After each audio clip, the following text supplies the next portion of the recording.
Boas-vindas aí para o pessoal que está chegando, que está entrando. E aqui hoje a gente vai falar sobre LGPD, vamos falar sobre dados abertos, investimento social baseado em evidências, fluência em dados, mapeamento de cidades sustentáveis, dados para ajudar catástrofes naturais e tendências para o futuro. E bom dia, pessoal. Meu nome é Maria Queiroz.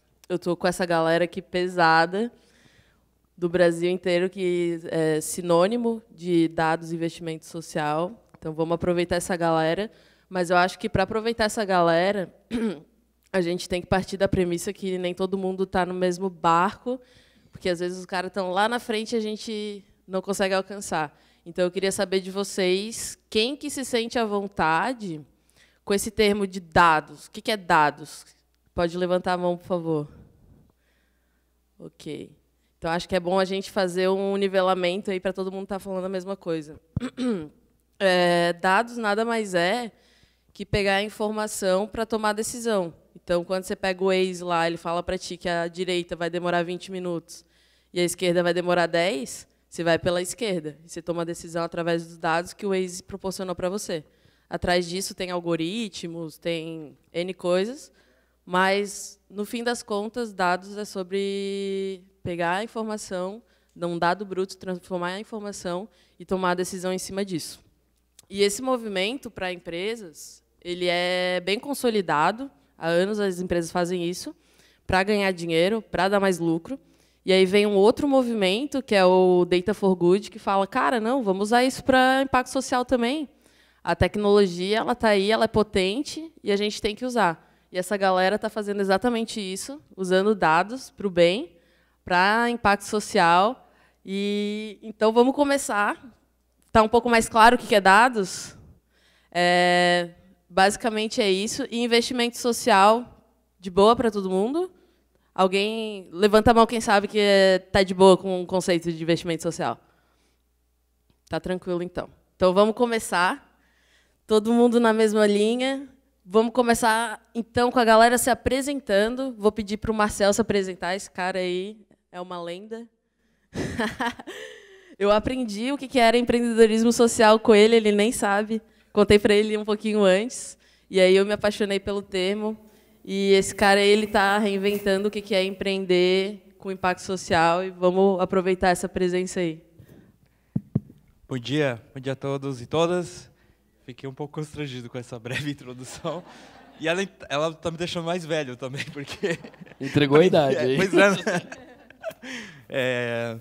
Bom, me apresentando, sou Marcel, sou empreendedor de impacto. Hoje eu divido minha agenda com duas organizações que eu cofundei. Uma delas é o Sistema B. Só uma pergunta, quem conhece o Sistema B aqui?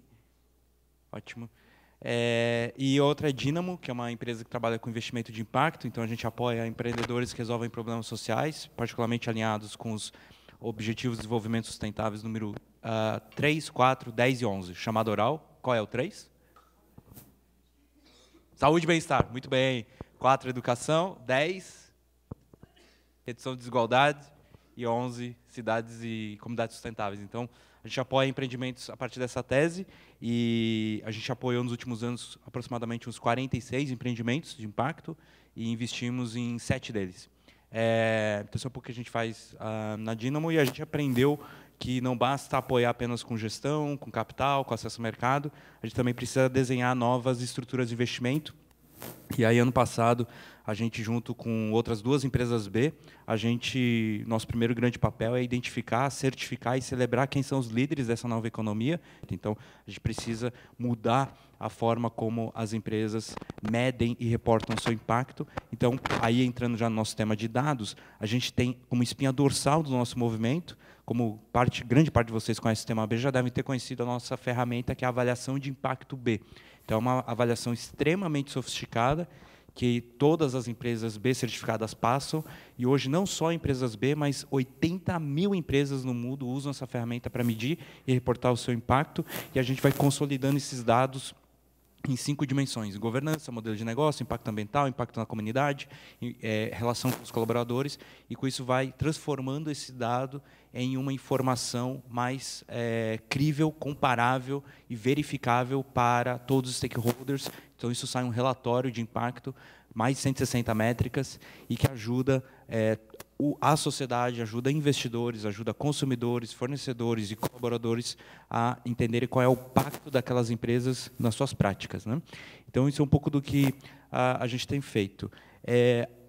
A gente acredita que o grande avanço dessa década está em a gente conseguir capturar dados, poder transformar esses dados em informação, conhecimento e inteligência com relação ao impacto social e ambiental. Se o grande avanço que o capitalismo teve no século XX está diretamente ligado a gente ter dados e ter métricas verificáveis e comparáveis com relação à perspectiva financeira e econômica, né? Então, a contabilidade financeira foi um grande avanço, uma uniformidade disso. Para a gente avançar na Agenda 2030 dos ODS, nós precisamos ter métricas de impacto social e ambiental que sejam comparáveis, verificáveis e críveis. E aí, por causa dessa contribuição da avaliação de Pacto B, nós fomos selecionados pelas Nações Unidas, pelo Pacto Global, UN Global Compact, como a principal alternativa, o principal framework. Vou contar um pouquinho, já fazendo merchandise, às 13h30, no palco do SGB. A gente vai contar um pouquinho sobre o lançamento da grande plataforma SDG Action Manager, pelo Sistema B e pelo BLab. E aí, só para concluir, então, é a nossa grande contribuição que a gente acredita para poder qualificar mais essa conversa sobre ter dados para ajudar a qualificar investidores e empreendedores em posicionar o seu negócio verdadeiramente na Agenda 2030. Time's up. Perfeito. Deixa eu ligar o microfone aqui, só um segundo. Pronto. Caraca, certinho, hein? Então, vamos lá. On time. E eu queria agora que a Mariane, obrigada pela apresentação e pela essa aula aí. Acho que todo mundo está bem ansioso para ver essa plataforma. Com certeza vai ser um divisor de águas. O Social Good está com um aplicativo para a gente fazer perguntas e a gente aproveitar essa galera aqui. Então, se vocês não têm o aplicativo, já baixem. Ali no menu à esquerda tem perguntas. Lá vai ter uma seçãozinha chamada Data for Good, com o nome desse painel. Aí vocês entram lá, mandam perguntas que daqui a pouco a gente vai começar a fazer para eles, tá bom? Agora eu queria que a Mariane se apresentasse. Ela está aqui em Floripa fazendo esse movimento de uso de dados para investimento social. Então, é um ponto de contato local. Quem é daqui? Vamos aproveitar ela, então. Conta para a gente como é que está sendo essa aventura aí, que já está há bastante tempo com o ICOM e essa história para a gente. Está funcionando? Tá, né? Bom dia, gente. Bom dia a todos e a todas. Bom, prazer imenso estar aqui, né, Maria? Obrigada pelo convite. O ICOM, como você comentou, a gente está há bastante tempo em Florianópolis, né? A gente nasceu em 2005 com o propósito de promover desenvolvimento comunitário aqui na região. E, como o Bruno comentou, né, nós somos uma das organizações que criou o Social Good Brasil. Então, a gente tem o maior orgulho, né, ainda maior, de estar aqui. Então, o ICOM, a gente, desde lá em 2005, quando a gente surgiu, a gente já falava sobre investimento social privado, que é um tema que hoje está super em alta, né, e a gente tem ouvido muitas empresas falar sobre isso. E é importante destacar, porque aqui a gente ouviu alguns termos, por exemplo, investimento de impacto, né, que pode confundir também essas terminologias. Então, quando a gente está falando de investimento social privado, a gente se baseia muito no conceito que o GIF, que é o Grupo de Empresas e Fundações Empresariais, utiliza também, que nada mais é do que o repasse voluntário de recursos financeiros para o interesse público, né? Mas esse repasse ele é feito de uma forma monitorada, né, e com um compromisso de gerar transformação social. E o GIF criou esse termo muito para destacar, na época, o conceito de filantropia, né, que é aquela coisa assim, filantropia, doação, acaba sendo um repasse financeiro para a sociedade civil organizada, que ele vai ser, né, com menos compromisso. Às vezes, só o ato de doar já é suficiente, né? Então, lá desde 2005, a gente já trabalha esse termo e, para a gente, como é que a gente vai conseguir, de fato, gerar transformação social no nosso território se a gente não conhece, né? Então, foi o primeiro passo do ICOM, nossa primeira ação foi mapear quais organizações da sociedade civil estavam presentes aqui em Florianópolis. E, em 2007, a gente lançou nosso primeiro diagnóstico social participativo, que é os Sinais Vitais, que é uma metodologia que foi elaborada e se iniciou numa fundação comunitária canadense, e nós fomos a primeira fundação comunitária brasileira, né, e a primeira fora do Canadá a aplicar essa metodologia. E os Sinais Vitais ele é muito rico, porque a gente trabalha junto com a comunidade, entendendo, discutindo, reunindo que dados que a gente quer saber sobre a cidade. A gente coleta esses dados de forma coletiva, né? O ICOM trabalha num diagnóstico e depois a gente lança. E esse lançamento é muito importante porque a gente coloca pautas importantes para a cidade na agenda pública. Então, esse é o principal ganho dos Sinais Vitais, né? Então, hoje, por exemplo, quando a gente fala de Florianópolis, a gente está falando que é uma, né, a gente sabe que é a capital com um dos maiores índices de desenvolvimento humano do país, né? A gente, claro, a capital da tecnologia, a gente tem muito a celebrar, né?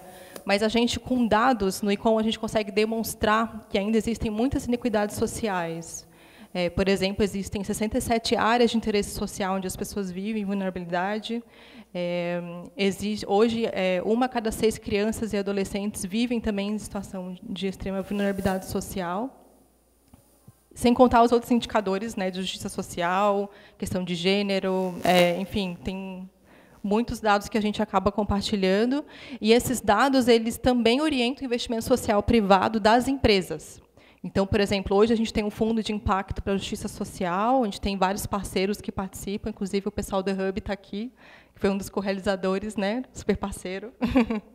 E a gente, uma etapa do fundo, né, para apoiar a sociedade civil organizada, a gente faz uma pesquisa para entender quais indicadores, como é que está a situação. Então, o nosso ciclo atual é equidade de gênero, então a gente trabalha para entender, né, como é que está a cidade. E aí esses dados eles conseguem subsidiar o nosso edital de apoio para projetos sociais. Então, a gente consegue basear, e os critérios, né, de seleção das iniciativas apoiadas já são baseados nesses dados, né?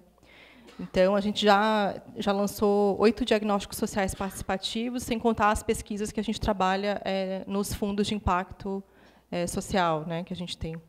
Então, esse é um pouco do ICOM. Assim, a gente já investiu 10 milhões aqui na comunidade da Grande Florianópolis, e a gente quer cada vez mais fortalecer esse eixo com as empresas, né, de poder apoiar também as empresas. O ano passado, a gente apoiou 150 investidores sociais, e a gente quer que esse número cresça ainda mais, né? Então, o ICOM está aqui também para a gente continuar esse diálogo, que a gente também está começando aqui hoje, né? Mas a gente está no território, então, né, estamos com esse diálogo aberto. Obrigada. Show. Obrigada, Mari.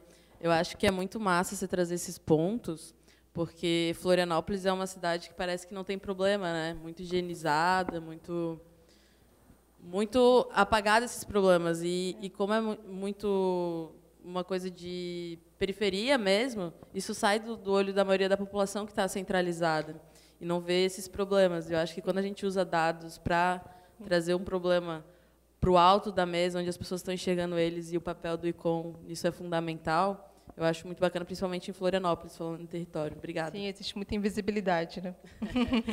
E atacar o problema certo baseado em dados. Acho que isso é muito a coisa de atacar o problema certo, na medida certa, usando dados, e não, às vezes, a gente acha que o problema em Florianópolis é um, e você vai ver os dados, é outro, né? Porque a percepção ela é falha.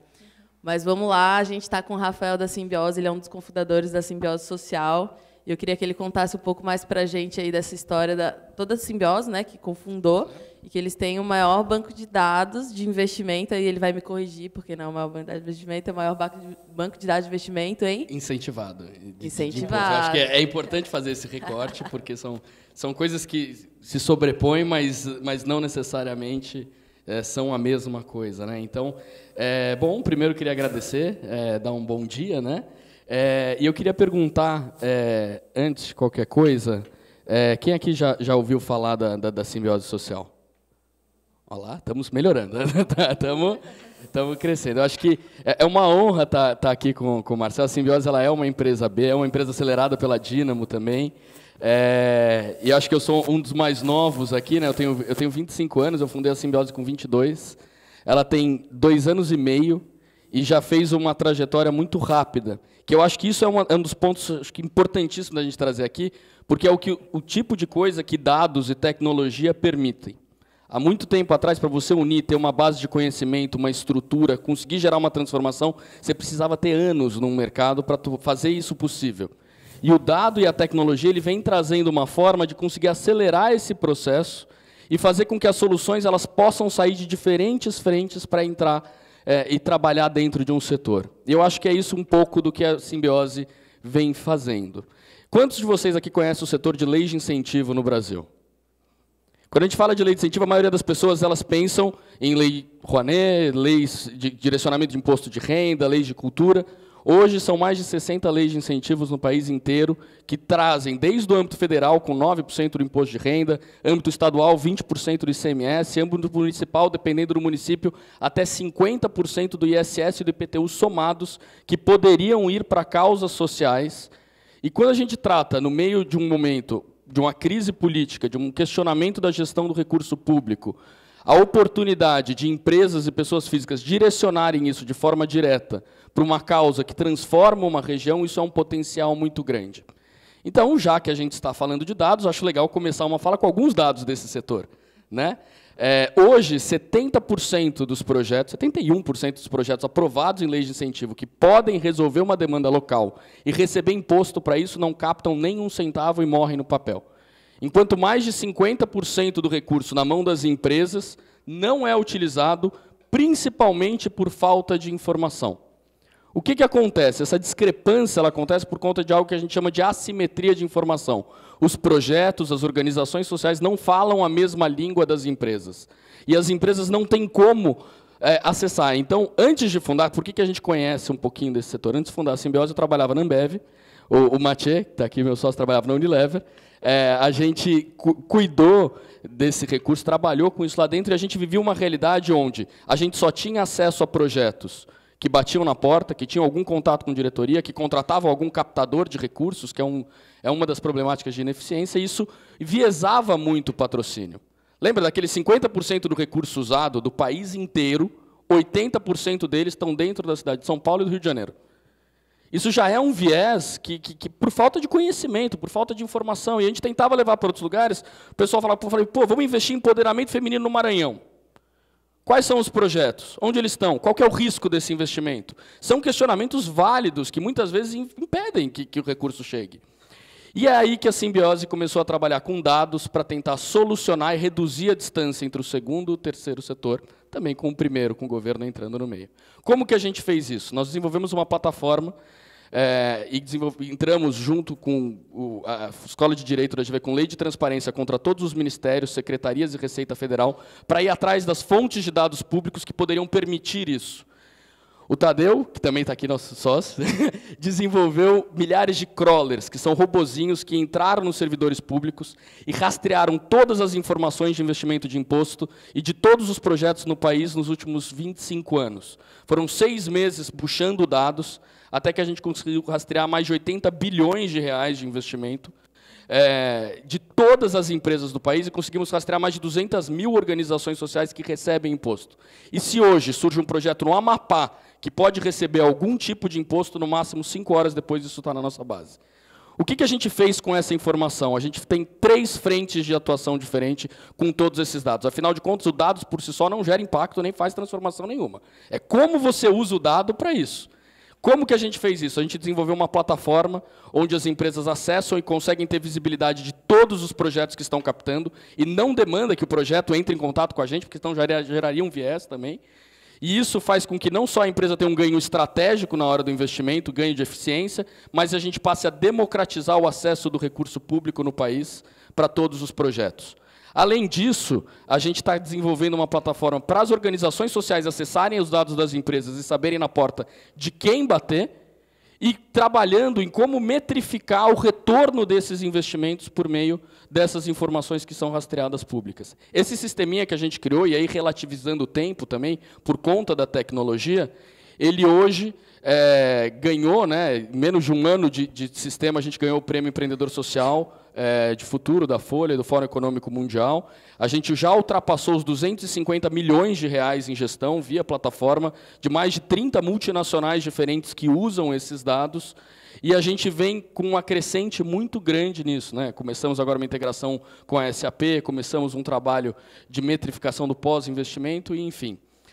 Isso só dando uma pincelada por cima, né? Desculpe, estourei meu tempo aqui, mas a gente se empolga, né? Bota empreendedor para falar, a gente vai falando, mas é um pouquinho disso que a Simbiose tem feito e como a gente tem usado dados para transformar.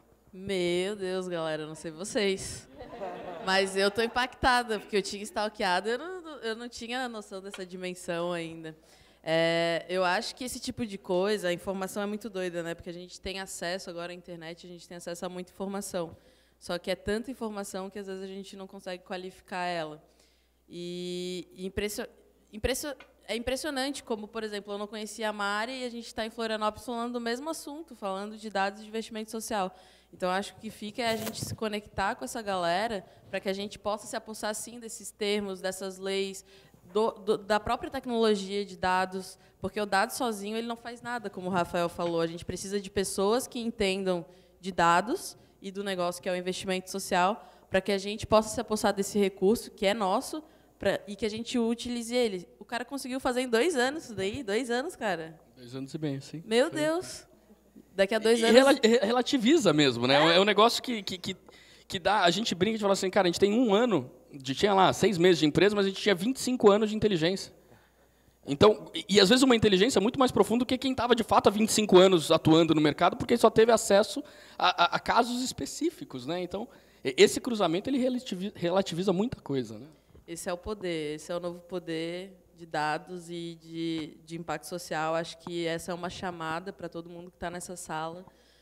O Brasil precisa da gente, o Brasil precisa de dados, a gente precisa se apossar disso daí. Vamos aproveitar o dia de hoje, então, para fazer perguntas. Já vou abrir o aplicativo aqui. Bom, eu me chamo Rodrigo Gaspar, eu faço parte do Sistema B, junto com o Marcelo, no Distrito Federal, e sou fellow do Social do Brasil também. E eu queria, de forma prática, que vocês me dessem uma forma de como que essa temática, que é extremamente elitista e exclusivista, porque ela trata muitas vezes de 80% das palavras são em inglês ou em outra língua, então como que a gente consegue levar esses dados para a base da pirâmide, para empreendedores sociais, de comunidades em situação de vulnerabilidade, e se já existe algum movimento dentro da linha de trabalho de cada um de vocês, para que a gente consiga traduzir esses dados para algo acessível para comunidades carentes. E galera, vamos ver quem que vai responder, se acha que a Mari é a pessoa mais indicada. O próprio Sinais Vitais do Econ, assim, a proposta, quando a gente se inspirou nessa metodologia do Canadá, é porque a gente realmente faz esse filtro de montar uma narrativa a partir daqueles dados. Então, a gente faz oficinas participativas, oficinas comunitárias, para conseguir contextualizar, né? Então, por exemplo, a gente está falando de educação, criança e adolescente.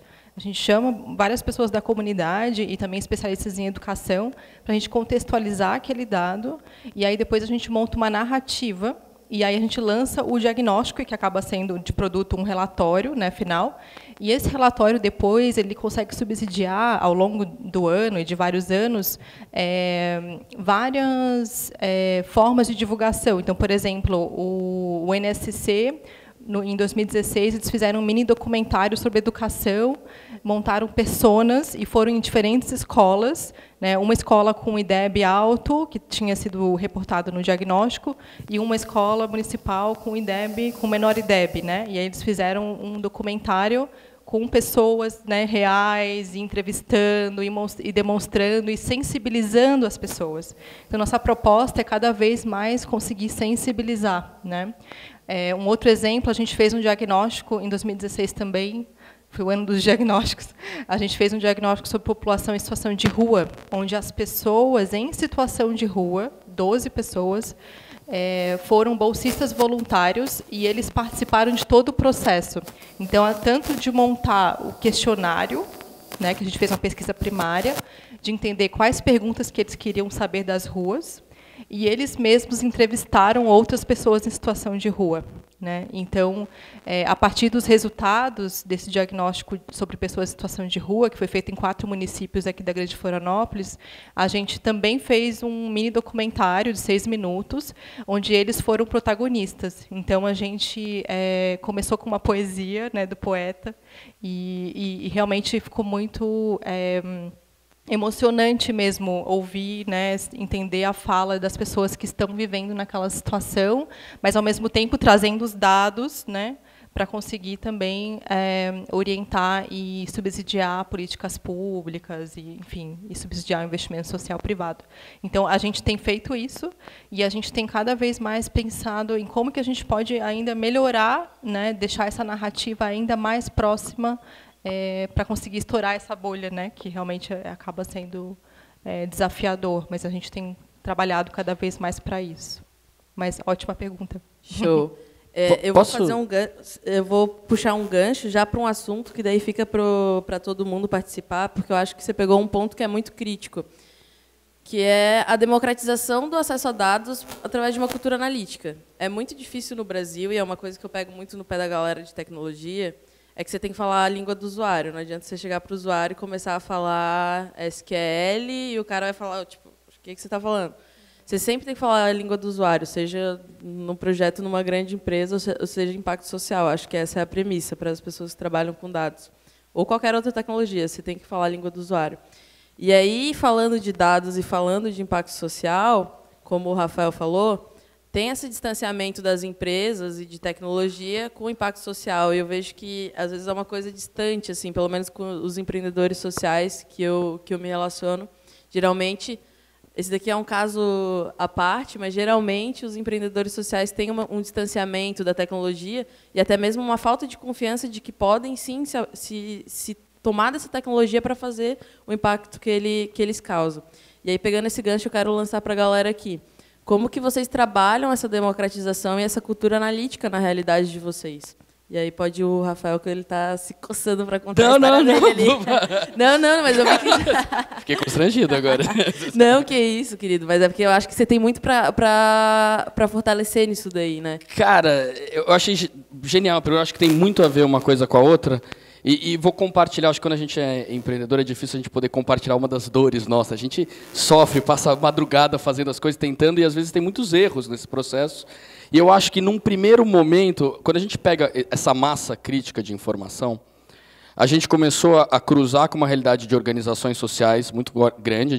O primeiro produto que a gente fez foi para as empresas. A gente veio, eu vim da Ambev, trabalhava dentro da GV. Era muito mais próximo criar uma solução para o mundo empresarial, num primeiro momento, do que para o terceiro setor. Só que não demorou muito para a gente olhar e falar assim, cara, essas informações todas que a gente tem aqui podem transformar a realidade das organizações sociais. E aí foi muito doido, porque a gente fez uma pesquisa breve, assim, a gente pegou 50 organizações, fala assim, por favor, listem 50 empresas que vocês pedem recurso, que vocês pediriam recurso para financiar a atuação. Boa parte das organizações não sabiam listar 50 empresas diferentes, parava na 35 ali. Quando sabiam, 45 delas eram iguais para todo mundo. Todo mundo batia na porta das mesmas empresas. Ali a gente olhou e falou assim, cara, olha que dado interessante. No nosso sistema, a gente rastreou mais de 62 mil empresas que direcionam imposto todo ano. Aí eu falei assim, cara, está todo mundo batendo na porta da mesma meia dúzia de empresa. E aí você pergunta para a organização, fala assim, pô, mas quando você vai bater na porta da empresa, você pede que tipo de informação, quanto de recurso você pede? Ah, não sei, eu peço lá 100 mil, às vezes, 150, monta a cota. Aí você fala assim, bom, você está pedindo 100 mil para um cara que tem 50, você não ganha nada. Você está pedindo 100 mil para um cara que doa, em média, 500, você está perdendo recurso. Putz, direcionamento de imposto. A maioria das empresas são lucro real anual. Direcionam o imposto em dezembro. Né? Então, você vai bater na porta dela em janeiro, ele vai falar assim, volta aqui em setembro, volta aqui em novembro. Mas 30% do mercado é trimestral. Direciona em março, em junho, em setembro e dezembro. Mas quem são esses 30%? Dados, dá para solucionar isso. A gente está dentro do centro de pesquisa da GV. Qual foi o nosso erro? A gente falou assim, cara, vamos botar essas informações na mão de todas as ONGs, vamos revolucionar o mercado. Você, empreendedor pira, né? Você, vamos mudar o mundo. que rolou? Os pesquisadores da GV ajudaram a gente montou um relatório, tinha lá, cara, você clicava na empresa, tinha uma análise de Pareto da divisão dos recursos no país, um mapa de atuação. Aí pegamos esse dado, era na mão do DJ Bola, no Jardim Ângela, falou assim, DJ Bola, tá aqui, ó, resolvemos o seu problema. Aí ele olhou para aquele relatório e falou assim, cara, mano, que porra é essa? Porque ali tem um gap gigante. A gente falou assim, cara, essa é a prova de que o dado não capta. E que aquela não é a solução. E a gente falou assim, cara, a gente está dando essa informação de um modelo errado. Não é mentira que aqueles dados podem transformar a realidade daquelas organizações. Mas nessa forma, não. A Tereza Bracher, uma das nossas parceiras, assim, ela me contou uma história que traduziu esse cenário para mim. Ela falou assim, ela trabalha com organizações sociais no Pantanal. E aí, uma das organizações sociais que ela trabalha recebeu uma doação de 100 computadores. Ela voltou 1 ano depois para ver os computadores, lá os negócios, estava numa sala, empilhados os computadores, apodrecendo. Por quê? Porque ninguém ensinou como ligar o computador, dar uma aula de como fazer. E não é mentira que aquele computador pode transformar a realidade daquelas crianças. Mas só o computador jogado era a mesma coisa que a gente tinha feito com o dado. E aí começou o questionamento de como fazer isso. Aí, como que a gente está nesse momento agora? A gente tirou do ar o sistema e falou assim, não, está errado. Vamos lançar isso numa forma melhor. Estamos criando, entendendo o nível das organizações, simplificando a informação ao máximo, porque não importa o Pareto. Importa falar assim, ó, DJ Bola, fala com essas 5 empresas que talvez tenham uma chance um pouquinho melhor. Né, a gente cria uma correlação histórica entre a característica do projeto e a empresa. Mas fala com elas, pede esse valor aqui, ponto. Não precisa de mais informação. E aí a gente está montando toda uma videoaula para tentar, na linguagem do projeto, traduzir um pouquinho dessas informações. Mas acho que esse é um exemplo da dor, cara, porque é muito difícil. Aí você fala, pô, não é o dado? Sim, o dado ajuda, mas não é só o dado. Não sei, já falei para caramba, desculpa. Queria só trazer uma contribuição na perspectiva do Sistema B e tentando convergir as duas perguntas. No Sistema B, a gente não faz um recorte sobre comunidades periféricas ou sobre base da pirâmide, como o Rodrigo chamou. Né? Então, a gente olha, dentro da nossa visão de uma nova economia mais inclusiva e mais sustentável, o princípio da inclusão de uma maneira transversal, que inclui gênero, inclui raça, inclui social, renda e uma série de outros atributos. E aí, dentro da dimensão colaboradores, por exemplo, na avaliação de impacto B, que são mais 160 métricas para 150 setores distintos, mais de 100 combinações distintas, então é muito difícil as 3.000 empresas B certificadas fazerem o mesmo assessment, mesma avaliação, porque a avaliação é sofisticada tecnologicamente, ela vai se adaptando. O Rafael Mathieu, o Tadeu passaram por isso, sofreram como muitos empreendedores por isso, e podem falar mais. Mas a nossa contribuição na linha de adaptar a narrativa ao usuário, quem o Sistema B serve nesse processo é a empresa. A gente acredita que a liderança empresarial é quem deve protagonizar a mudança do nosso planeta nessa década. Dito isso, então, o que nós fazemos uma pergunta, por exemplo, qual é o múltiplo salarial da sua empresa, na perspectiva colaborador e na perspectiva de inclusão? Alguém sabe qual é o múltiplo salarial hoje no planeta, em média? Alguém chutaria? A diferença entre o salário mais alto e o salário mais baixo, na média. Eu ia perguntar o que é múltiplo salarial. Então, você pega o salário mais alto de uma empresa e divide pelo salário mais baixo de uma empresa. Alguém chutaria dizer qual é essa proporção? 500, dou-lhe uma. 1.000, dou-lhe 2. Vamos lá. De acordo com o Oxfam, essa média hoje é de 1 para 700. Nos Estados Unidos é de 1 para 350. A maior empresa do Brasil, não vou citar nomes. Alguém chutaria? Não. Alguém chutaria o múltiplo? É 3.000. 3.000 é a diferença do CEO, o salário do CEO dessa empresa para o salário mais baixo. Sabe o que significa? Que o CEO dessa empresa ganha num mês, o brasileiro médio levaria 101 anos para ganhar. Isso significa que se a gente está construindo uma nova economia e a empresa tem um papel fundamental na geração de riqueza, ela também tem um papel fundamental na distribuição dessa riqueza. Então, a contribuição que o Sistema B traz nesse diálogo a partir do seu múltiplo salarial, e a média hoje das empresas B é de 1 para 19. Tá? Então, as empresas B acreditam, sim, que é possível distribuir riqueza a partir de um modelo de negócio que gera impacto social e ambiental positivo. Então, isso é o princípio de gerar valor compartilhado, não só para o stakeholder, investidor, mas também para os colaboradores e assim em diante. Então, isso é um pouco das reflexões que a gente faz a partir dos dados que a gente captura das empresas. Show. Agora a pergunta dela que estava esperando faz um tempo. Fala, meu anjo. Vou aqui com... meu nome é Juliana Kaiser, sou do Rio. Eu já estou na estrada há alguns anos e meu desafio é como do colega que falou sobre a base da pirâmide. Eu, originalmente, sou educadora e educadora na área de periferia, e aí, por conta desse trabalho, comecei a fazer consultoria e tudo. E o grande desafio, toda vez que eu ia para uma empresa, porque a empresa estava causando impacto numa área e queria desenvolver um projeto, é como traduzir a linguagem de um executivo para alguém que está dentro do Complexo do Alemão, que é uma das favelas nas quais eu atuo, e de que maneira a gente conseguia exatamente juntar essas pontas, porque o investimento existe, ou a empresa quer investir, o outro lado precisa de recurso, e como é que você conecta de uma forma, de maneira com que você faça valor compartilhado.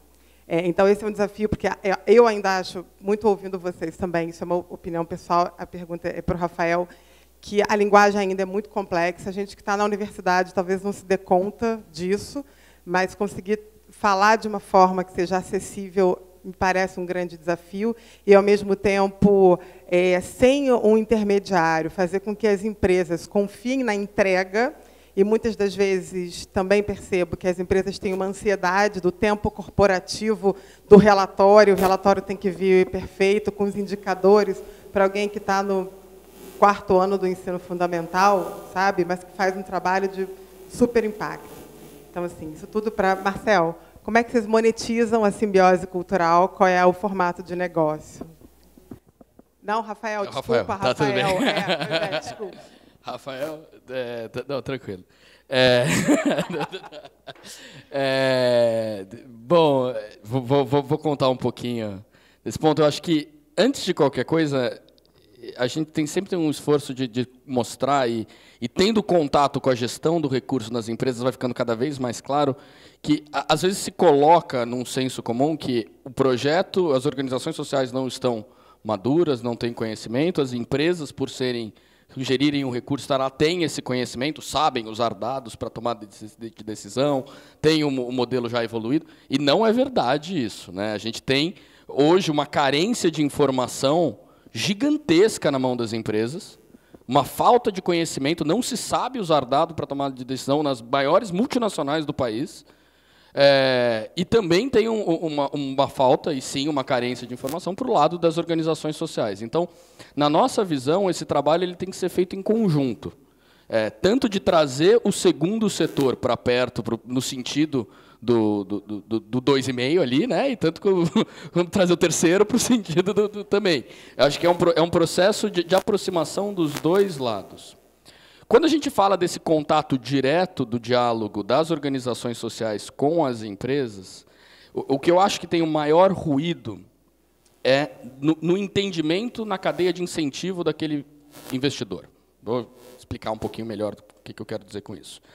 As empresas, para tomarem a decisão de colocar o recurso em um projeto, na prática, elas podem contar um monte de coisa, mas, na prática, o que acontece é que você precisa gerar um incentivo necessário e ela entender o retorno que vai dar para ela aquele investimento ou que vai dar para a sociedade. O entendimento desse retorno, por não ser um mercado maduro, e eu posso falar exclusivamente do setor de imposto, que é onde a gente atua, ainda varia muito dependendo do perfil da empresa. Então, a gente tem clientes nossos que colocam todo o investimento no marketing. E aí o retorno que eles estão olhando não é necessariamente o retorno social, mas sim o retorno de comunicação da empresa. A gente tem boa parte dos clientes nossos que colocam esse recurso em relações governamentais, que é o quê? Uma forma de você fazer policy, lobby político com um investimento social. Então, ele não está olhando para o projeto, mas sim quais indicadores vão dar acesso à prefeitura, ao acesso ao deputado federal, acesso ao governo, e como que isso vai articular melhor. Outro ponto é responsabilidade social em si. Mas a responsabilidade social em si, a gente tem dois perfis também que a gente atende muito claros. Um é licença social de operação, que seria uma Monsanto, por exemplo, que precisa fazer um investimento bem feito, senão ela tem a planta dela invadida com coquetel Molotov jogando. Então, é um perfil de investimento social diferente de um institucional, que seria uma Natura, que seria um Boticário que já tem uma visão sobre o setor e já tem uma maturidade diferente. Eu acho que tem uma mudança de era aí, onde está ficando cada vez mais claro para as empresas que um bom investimento social gera um retorno direto para elas. Onde entra a remuneração da simbiose? Tentando já amarrar todas as respostas. A simbiose, hoje, a gente atua num modelo para as empresas de SaaS, System as a Service, que é uma licença de software, ela contrata para ter acesso às nossas bases de dados. A gente audita todo o projeto que é investido via plataforma. Então, tem a base com todos os projetos, mas a gente entra para fazer uma auditoria e validação, porque a gente sabe que tem todo mundo, e se tem todo mundo, se existe alguém torto, também está lá. Então, a gente faz essa validação e é remunerado por essa remuneração, por essa validação. E, por fim, hoje, nos projetos de leis de incentivo no país, eles têm automaticamente, em algumas das legislações, uma linha para remuneração da captação de recursos. E quando um projeto é selecionado pela base, que ele não tinha nenhuma chance de ser visto, pega, por exemplo, a Irmã Elizabeth, no norte do Paraná, que recebeu o recurso da Bayer via a nossa plataforma. Ela nunca acessaria a Bayer aqui no Senu, lá no Senu, em São Paulo, para conseguir esse recurso. Então, se ele tem esse recurso aprovado e se o projeto entende que a gente pode fazer parte disso e fez parte dessa conexão, a gente é remunerado por essa taxa de sucesso das organizações. Quando não tem isso na linha do projeto, a gente não recebe nenhuma remuneração pelo variável. A gente acredita que essa linha só existe no governo por conta dessa ineficiência. E, por mais que seja uma boa parte da nossa remuneração, o nosso trabalho é gerar eficiência o suficiente para que o governo fale que não precise mais de remunerar mediadores. Porque a mediação nada mais é do que a prova da ineficiência do mercado. E a tecnologia ela vem aí para unir as pontas, de fato, e gerar esse contato direto. Não sei se eu Quase um Tinder, né? É quase um Tinder. Você faz o match. Se eu puder só complementar, né, com relação à tua pergunta, o ICOM vem trabalhando há 14 anos, de um lado, com as organizações da sociedade civil, grupos, movimentos sociais, e de outro, com as empresas. Então, a gente acaba entendendo muito bem as perspectivas, né, de ambos. Muitas empresas, grandes fundações, elas preferem investir em programas próprios, do que apoiar aquele grupo, movimento social, que está atuando lá na ponta, que conhece a comunidade de fato, que tem aquelas relações com quem está na ponta, né, com aquele público final, e que tem toda essa expertise de trabalhar, enfim, na ponta. Então, a gente precisa realmente estreitar relações de confiança e demonstrar o papel dessas organizações da sociedade civil hoje no Brasil, a importância delas em promover direitos, né, em fortalecer a democracia mesmo. Então, é uma questão complexa, né, ampla, e tem também toda uma questão de relação de poder, enfim, que a gente poderia, né, mas é isso, assim, só a minha contribuição, né, com relação ao contexto brasileiro mesmo. Sobre a sua pergunta, que o nosso papel como pessoas que dominam investimento social, que domina dados, que domina tudo isso, a gente se cobrar para saber como democratizar isso. E, democratizando isso, levar para líderes. E esses líderes que falam mais do que a gente, falar a língua da comunidade. Eu acredito muito nessa multiplicação de conhecimento. E, falando de dados, investimento social, eu acho que esse é... E o Social Good está fazendo isso com a gente aqui. A gente está multiplicando esse conhecimento. Então, para finalizar, a gente tem 3 minutos. Eu queria indagar a galera ali. Bom dia. Bom dia. Meu nome é Juliana, trabalho no Instituto FI. E aí, primeiro, um comentário muito rápido. A gente tem uma experiência muito bacana com leis de incentivo e assessoria de filantropia inteligente para uma empresa bem grande de São Paulo. Então, se alguém quiser, tem sido um processo de escuta e diálogo muito bom. Se alguém quiser saber mais, pode me procurar que eu conto. A pergunta tem a ver com democratização na linguagem do código, né? Qual que é o papel do software livre, do código livre nesta questão? Se as plataformas de vocês usam código livre, se vocês publicam documentação, porque se eu quiser usar a minha inteligência analítica para desenvolver software e abrir isso para qualquer pessoa usar, eu poderia fazer isso, por exemplo, na linguagem de vocês, porque eu também acho que linguagem é uma questão de democratizar. A maioria da população não fala inglês e a maioria da população não fala código. E se a gente fecha o código, como é que fica isso? Obrigada. Show, obrigada. Rafael, acho que, não sei se quer falar alguma coisa sobre... É porque tem plataformas Posso falar. aí. Você quer falar? Eu senti que o Rafael era a pessoa... Não, falar disso tá daí. bom. Fala aí, cara. Bom, eu concordo e eu acho que esse é um ponto que eu queria trazer, fazendo um paralelo diferente, até para responder sua pergunta. A importância que a gente tem hoje de criar times com habilidades diversas e trazendo pessoas que não são necessariamente técnicas de um setor. A maioria das vezes, por exemplo, você pega outras empresas que atuam com leis de incentivo, normalmente, a gente trabalha com empresas que têm histórico de gestão de recursos, pessoas que são técnicas do setor, pessoas que vieram ou da gestão técnica do recurso, ou da gestão do ministério com características mais de conhecimento sobre o setor em si. O que a gente se propõe na simbiose, na abordagem, que eu acho que tem um sucesso grande nesse sentido, é montar uma equipe. Hoje a gente está com 22 pessoas e mais de 15 delas não são zero relacionadas ao setor de lei de incentivo. Para ser bem sincero, o técnico de lei de incentivo, a gente tem uma pessoa dentro da simbiose que trabalhou anos e anos no Ministério, que manja tudo, mas é tudo que a gente precisava para isso. Então, a gente prezou em montar uma equipe onde a gente tem hoje cientista de dados, a gente tem hoje pesquisadores econômicos, a gente tem hoje programadores de front, de back, a gente tem designer, a gente tem uma equipe que é formada por pessoas com backgrounds muito distantes e distintos do setor em si. Isso faz com que a gente tenha uma oportunidade de ter uma cabeça, de trazer tecnologias de ponta que são já usadas. A gente não está criando tecnologia nova nenhuma. A gente está pegando tecnologias que já são usadas há muitos anos em fintechs, já são usadas há muitos anos em outros setores. Então, você pega análise, você faz uma auditoria, nada mais é do que uma análise de crédito de uma pessoa que cruza dados públicos para dar um rating sobre aquilo. Isso já é usado há muitos anos por todo o setor bancário. Por que nunca foi usado no setor de investimento social? O que é legal da lei de incentivo é que a gente, com o nosso sistema, conseguiu criar uma massa de dados críticas que permitem com que a gente use inteligência artificial, que permitem com que a gente consiga fazer uma mineração ali de informações que viabiliza isso. Muitas vezes, quando a gente começa a discutir isso no setor social, ainda leva algum tempo, quando essa informação ela demanda de ser analógica. Você demanda que as pessoas preencham o dado, que começar a puxar essas informações em 2, 3, 4, 5 anos de informação, você vai ter uma base ali ainda sensível. O fato da gente atuar com dados públicos fez com que a gente tivesse 25 anos de base com massa crítica que desse para criar padrões, que desse para trabalhar essas informações.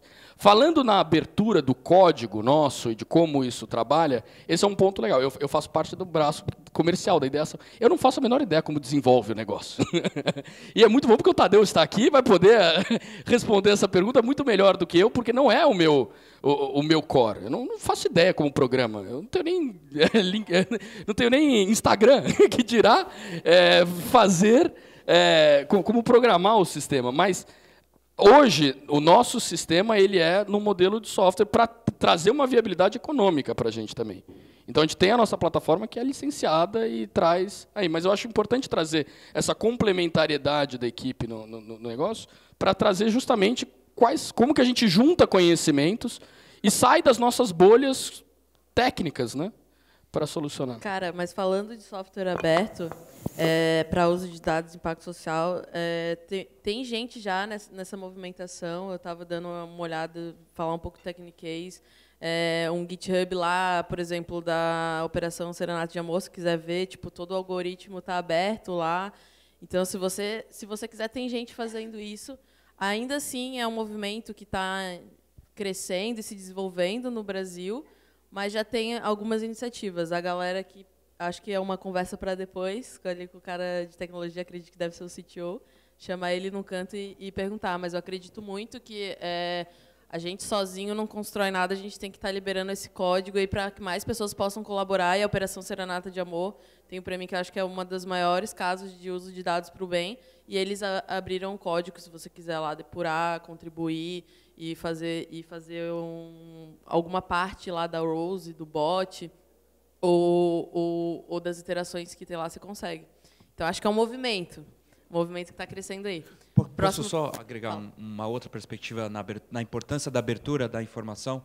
No caso da avaliação de impacto B, é fechado o código, não só por uma questão de ativo intelectual criado sobre como captura esse dado, como gera inteligência em transformar isso em métrica, em informação, e depois inteligência para a sociedade e para o mercado e para os investidores, mas toda a informação, uma vez capturada, ela é disponibilizada abertamente. Perdão? Licença? Não tem uma licença, na verdade. Se é Creative Commons, por exemplo, não é. É simplesmente aberto. Simplesmente aberto. Então, se você acessar o site do Sistema B ou bcorporation.net, que é a base de dados das 3.000 empresas B certificadas, você vai ver o assessment de todas as empresas aberto, e, em especial, aquelas que têm capital aberto, elas têm ainda mais exigências na abertura sobre passivos, sobre a situação daquela empresa. Então, o assessment da Natura, por exemplo, tem 182 páginas. Está tudo ali. Agora, por que isso é importante? Só para, na verdade, essa era a minha intervenção. Era por dois motivos. Primeiro, porque ajuda os administradores das empresas, os empresários, os empreendedores, a ter um instrumento de autocumprimento. É impossível assegurar que todos os empreendedores vão agir por princípio, por crença, de uma maneira que vai gerar impacto positivo.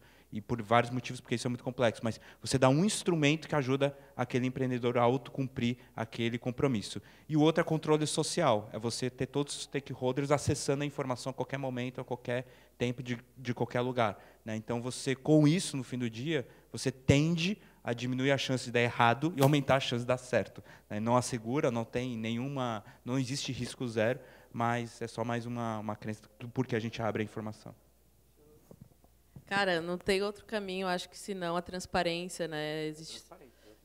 Eu acho que dados, o movimento vai ser, isso é uma perspectiva pessoal, mas eu acho que no futuro a democracia vai ser muito baseada em dados, cada vez mais, onde a gente tem um papel como cidadão cada vez mais ativo, porque através da tecnologia a gente está ficando mais conectado, as formas de fazer política e tomar decisão para nós mesmos, acho que vai ser mais aberto. Já está sendo, tem votações do Senado, então acredito que o movimento é esse, mas a gente ainda está construindo isso junto, né?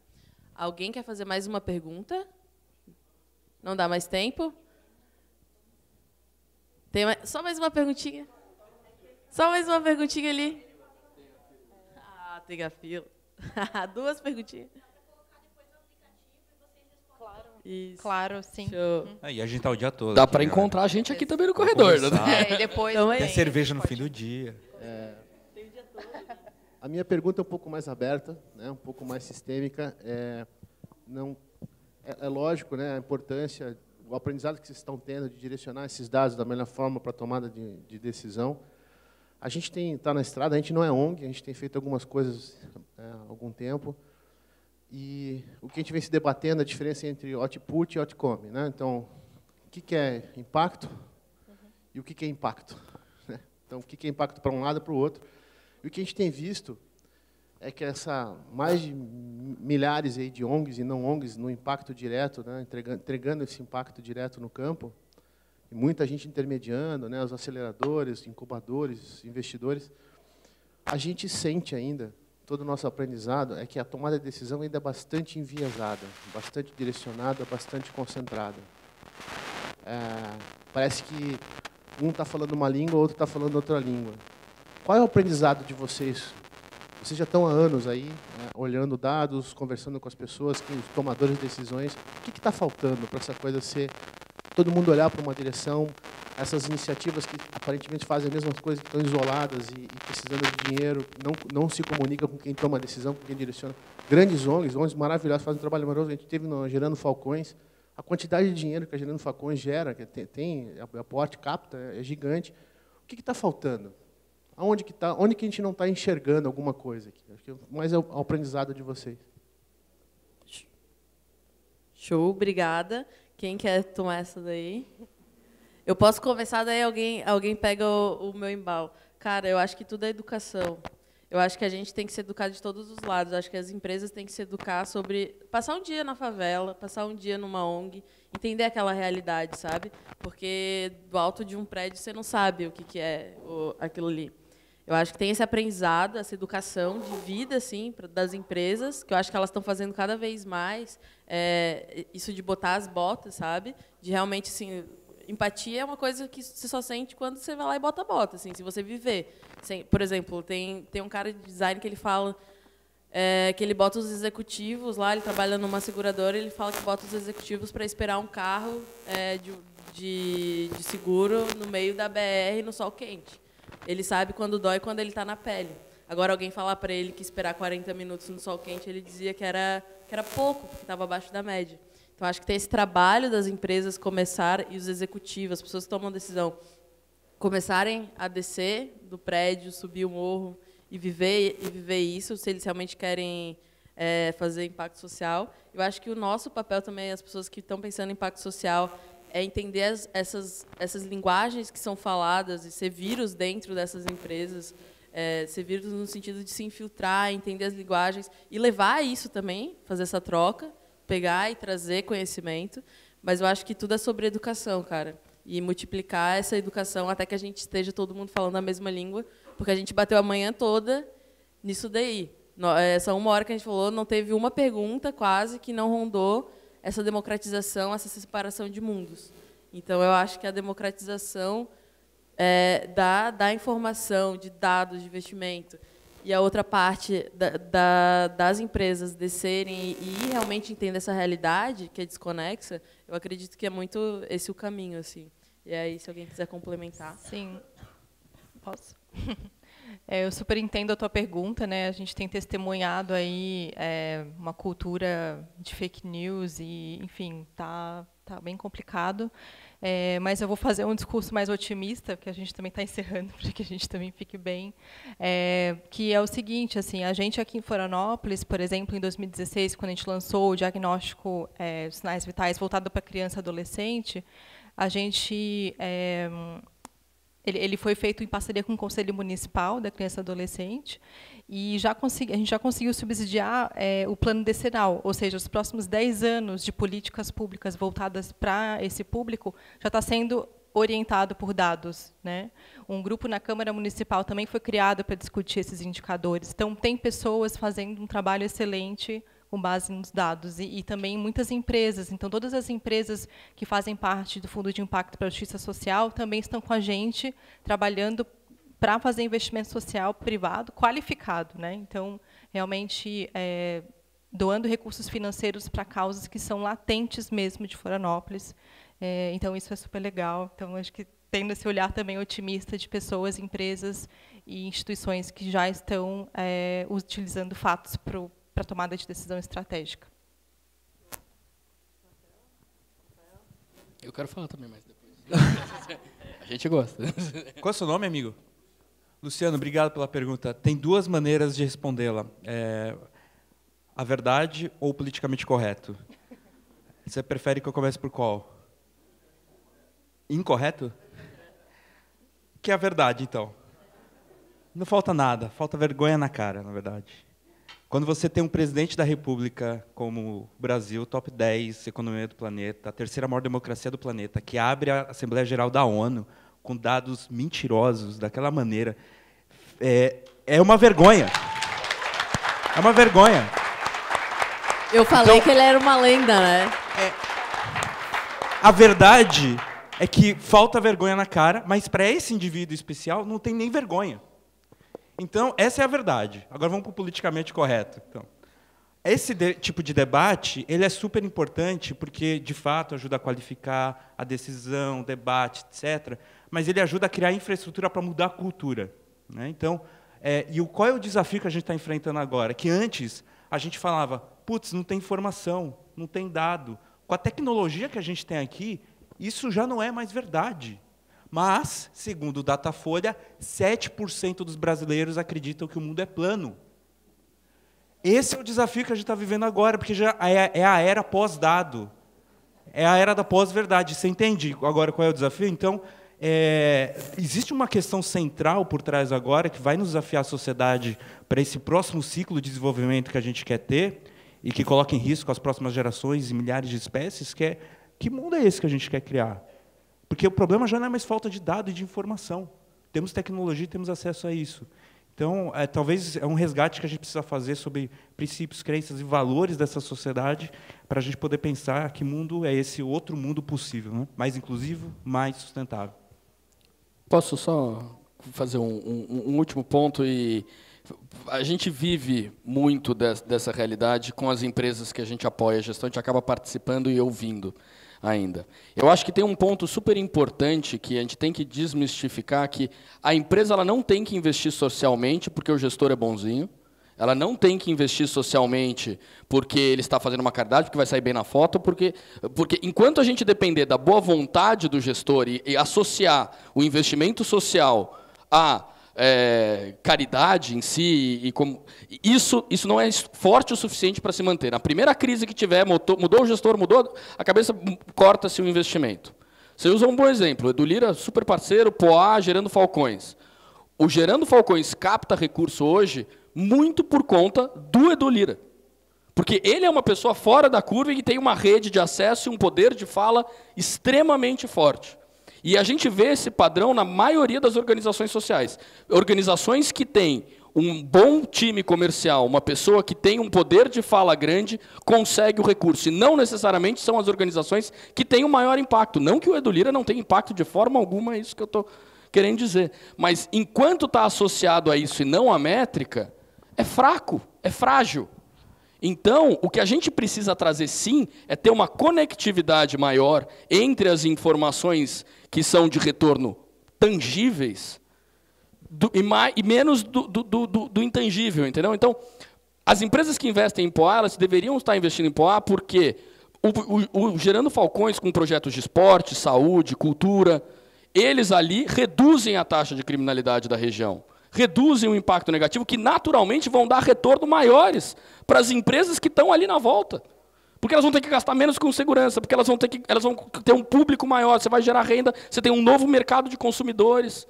Então, a hora que a gente consegue tirar o preto do branco, sabe, e falar assim, cara, você está fazendo isso para um retorno seu, isso vai dar retorno de longo prazo, aí a discussão ela não é mais de esquerda, direita, cima, baixo, ela não é mais institucional, ela é uma discussão porque todo mundo está querendo uma otimização, tanto a empresa quanto a sociedade. E as informações elas vêm para desmistificar isso e deixar claro e tangível que isso faz sentido. É do porquê do dado mais do que qual a informação. Como que isso vai balizar as tomadas de decisões e como que a gente vai otimizar os investimentos e o potencial que tem no país. Galera, o papo está muito bom e a gente continua eles nos corredores, mas a gente tem que liberar porque vai vir mais uma galera pesada aqui para trocar uma ideia com vocês. Mas muito obrigada por hoje. Obrigada a todos vocês. Obrigada. Uma conversa intensa. E vamos lá.